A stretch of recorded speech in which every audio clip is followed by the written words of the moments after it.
Pemirsa Hasanah, mungkinkah kitab suci Al-Quran diselewengkan? Tidak mungkin. Kalau disalahpahami, kurang dipatuhi, mungkin saja terjadi. Tetapi diselewengkan, diubah, atau direvisi sudah barang tentu mustahil. Mengapa mustahil? Di dunia saat ini ada ratusan juta eksemplar kitab suci Al-Quran. Ada miliaran orang yang hafal sebagian Al-Quran dan ada jutaan orang yang menghafal Al-Quran secara keseluruhan. Lalu setiap harinya Al-Quran tidak pernah berhenti dibaca oleh setiap muslim. Minimal 17 kali sehari semalam dalam sholat 5 waktu. Siapa yang mampu mengubah teks Al-Quran lalu memasukkan ke dalam semua kitab suci itu dan meyakinkan jutaan penghafal Al-Quran? Segala persoalan yang ada sangkut pautnya dengan Al-Quran bagi setiap muslim sangatlah sensitif. Belum lama ini beredar video amatir tentang mushaf Al-Quran yang diklaim palsu oleh si pembuat video. Karena semua huruf kaf dan mushaf itu diganti fa. Sebenarnya itu pun bukan upaya penyelewengan, tapi mushaf yang ditulis dengan aksara ejaan Maghribi dan beredar luas serta menjadi bacaan jutaan rakyat Maroko.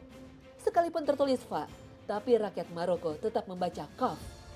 Namun begitu, kejadian ini menunjukkan perhatian besar kaum muslim terhadap Al-Quran.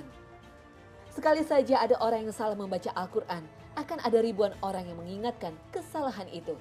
Bahkan tidak hanya teksnya, umat Islam juga akan bereaksi keras setiap kali Al-Quran diperlakukan secara tidak layak. Insiden kertas sisa cetak Al-Quran yang dibuat trompet sempat menghebohkan dan banyak menyita perhatian publik.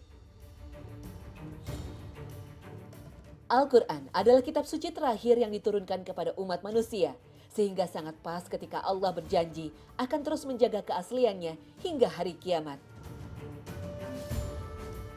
Dalam Al-Quran surah Al-Hijr ayat 9, Allah Subhanahu wa Ta'ala berfirman, "Sesungguhnya kamilah yang menurunkan Al-Quran dan kami pula yang akan menjaganya." Lalu bagaimana Allah menjaga Al-Quran? Syekh Abdurrahman bin Nasir As-Sa'di menyebutkan adanya dua fase penjagaan. Pertama, Allah Subhanahu wa Ta'ala benar-benar menjaga Al-Quran pada saat diturunkannya. Maksudnya, kami menjaganya dari setan saat berusaha mencuri dengan wahyu suci itu. Kedua, Allah Subhanahu wa Ta'ala menjaga Al-Quran setelah diturunkannya. Maksudnya, kami menjaganya dengan cara meletakkannya di hati Rasul, kemudian menempatkannya di hati umat Islam. Allah Subhanahu wa Ta'ala menjaga lafal-lafalnya dari pengubahan, penambahan, atau pengurangan dan memelihara makna-maknanya dari penyelewengan.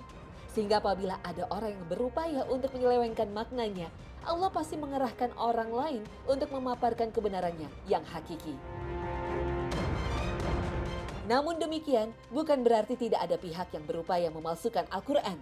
Sejak zaman Nabi Muhammad SAW, sudah ada orang yang mencoba memalsukan Al-Quran, menjelek-jelekan firman Allah Subhanahu wa Ta'ala, bahkan membuat ayat-ayat yang senada dengan Al-Quran.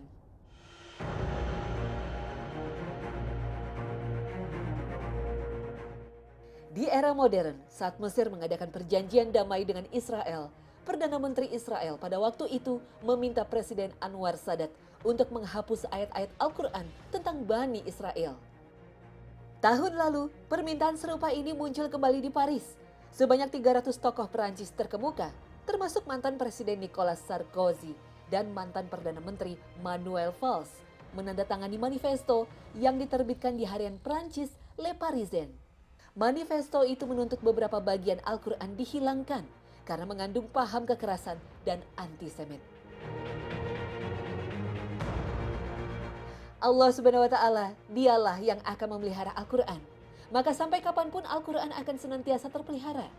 Al-Quran tidak akan bisa dipalsukan walau satu huruf sekalipun.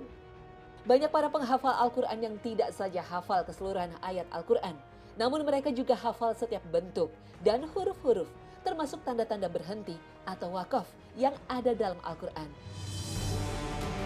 Al-Quran berbeda dengan kitab lain, termasuk buku-buku yang dikarang oleh penulis kenamaan sekalipun. Mereka tidak pernah mampu menghafal keseluruhan buku yang ditulisnya sendiri, apalagi titik dan komanya. Inilah salah satu kemukjizatan Al-Quran. Sejak diturunkan, Al-Quran sudah dihafal, bahkan hafalan itu lebih dominan daripada tulisannya. Al-Quran turun dalam wujud suara, bukan teks. Sementara bahasa Arab memiliki keistimewaan lebih mudah dihafal daripada bahasa lain. Saat ini ada miliaran manusia yang menghafal sebagian ayat-ayat Al-Quran dan ada ribuan umat Islam yang menghafal seluruh ayatnya yang jumlahnya lebih dari 6 ribuan. Mereka membacanya berulang-ulang setiap hari, setidaknya 5 kali sehari. Sekali saja ada orang yang salah membaca Al-Quran, akan ada ribuan orang yang mengingatkan kesalahan itu.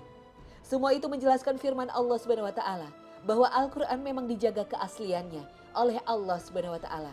Tidak mungkin Al-Quran ini punah atau dipalsukan hingga akhirnya akan diangkat sendiri oleh Allah sebagai tanda telah dekatnya hari kiamat. Wallahu a'lam.